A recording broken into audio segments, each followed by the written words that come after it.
Ito po yung code na gagamitin nyo pang scan para mapunta kayo dun sa mismong website.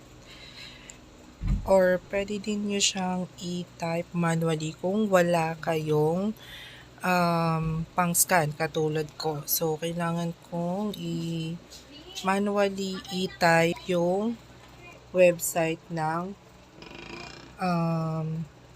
LTO.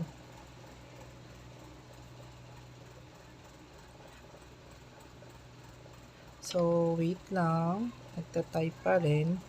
So, tapos na kami magbayad. Last hulog na namin. Kaya, nagre-request na kami para sa original ORNCR. So, ganyan na yung tamang way ng pagre-request. Ikaw na yung magmamanual nun sa website. So, mali pa nga ako. Kailangan kung ano yung mismong link niya or website niya, yun yung itatype mo para ma-lead ka dun sa tamang website. So, ayan, inulit ko nga. So, ayan na. Napunta na tayo sa request for original certificate of registration. So, kailangan nyo lang i-agree yung data privacy and consent. And on the first page, kailangan nyo ilagay yung details, yung loan account number na makikita nyo din sa resibo, name mo, and then next.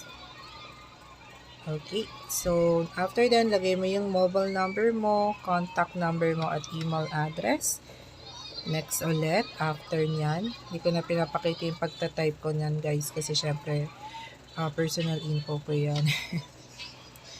So, after nyan, doon ka na sa next page which is last payment details, yung huling resibo mo kung kailan ka nagbayad, magkano yon at yung receipt number.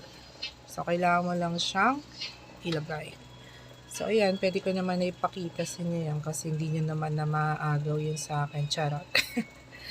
So, last payment ko is 731, yung receipt number.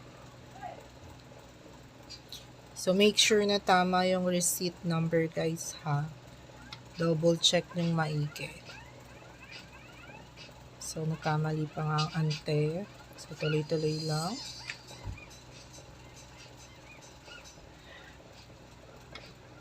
So, naduling ata ako dyan kaya natagalan.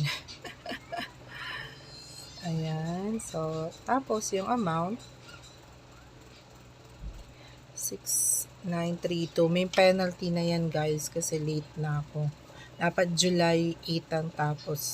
Pero July 31st ko na nabayaran yung huli. So, yun na nga. Next page, mamimili ka kung paano mo kunin. Kung via motor trade dealer or Bank of Makati branch. So, mas pinili ko yung motor trade dealer kasi may malapit ng kasa sa amin. Compare din sa Bank of Makati branch. So, kung ano yung mas malapit sa inyo, kayo na bahalang mamili. Then next, so since yung kasa pinili ko, i-select mo din kung saang kasa. So, make sure na tama guys para hindi maligaw yung ORCR nyo, okay? Kasi napakaraming branch ng motor trade. So, make sure na i-select mo yung tamang branch na ini-aim mo kunin yung ORCR mo. So, ayan na nga. Sa may Kawayan City. Sa may Pantok kami. Yan yung pinakamalapit na kasa. Dinoble check ko pa yun sa partner ko. So, ayan na nga. Sa may Pantok, may Kawayan, Bulacan kami. So, then next, then remarks. Optional lang naman yan. Pero ang ante-peeling. So, parang nilagay ko needed ASAP ata. Yeah. Yun yung nilagay ko dyan. The optional lang naman yan. Pwede mo naman siyang i-skip na. Dahil piningerang ate, needed ASAP. Siyempre may pa thank you. And then, you can print a copy of your answer. Ayan na. That's it. as easy as that. So you can print or get a PDF of answer.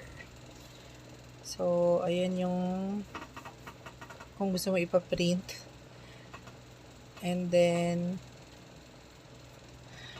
yun lang naman. Wala man akong printer. Basta pag in-scroll up mo yan guys, andyan yung mga answers mo to double check kung tama yung mga pinaglalagay mo. So, yun lang. As easy as that. Ganun lang po mag-request ng original certificate of registration. Thank you. Bye-bye.